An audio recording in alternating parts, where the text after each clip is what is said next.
विपक्षी लोग कहते साहब कुछ था नहीं, बहुत कुछ हम कर नहीं सकते थे। और जब ताला खुला उस समय श्री राम लला विराजमान भी ताले में ही थे। एक बार फिर से बीजेपी के सांसद सुधांशु त्रिवेदी का बयान खूब वायरल हो रहा है।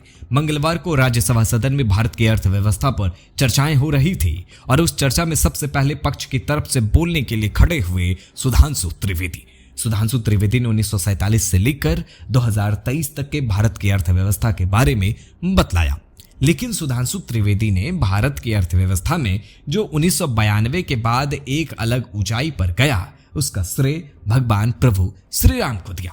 जब भारत की अर्थव्यवस्था का मजाक उड़ाया जाता था, इसको कहा जाता this is a Hindu growth rate. Bharat की अर्थव्यवस्था पे ताला लगा हुआ। हमारे तुरंत विपक्षी लोग कहते साहब कुछ था नहीं, बहुत कुछ हम कर नहीं सकते थे।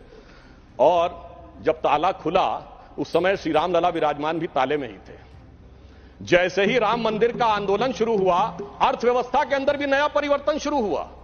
90 से 92 का ही दौर है अर्थव्यवस्था में भी बदलाव का, भारत की अर्थव्यवस्था के खुलने का, भारत की राजनीति की व्यवस्था के भी बदलने का। और यही वो दौर है जिस समय विवादित ढांचा भी गिरा और नेहरूवियन मॉडल भी समाप्त हुआ। सुधांशु त्रिवेदी के तमाम उल्लेखों को सुनने के बाद केंद्रीय मंत्री धर्मेंद्र प्रधान और केंद्रीय वित्त मंत्री निर्मला सीतारमण के चेहरे पर हंसी आई, क्योंकि सुधांशु त्रिवेदी ने भारत के अर्थव्यवस्था को आध्यात्मिक मूल्यों से जोड़ा।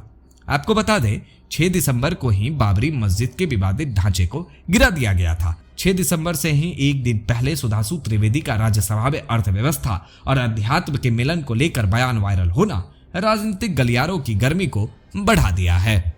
TNN वर्ल्ड से मैं हर्षवर्धन इस रिपोर्ट के साथ आप तमाम जनता से विदा लेता हूं।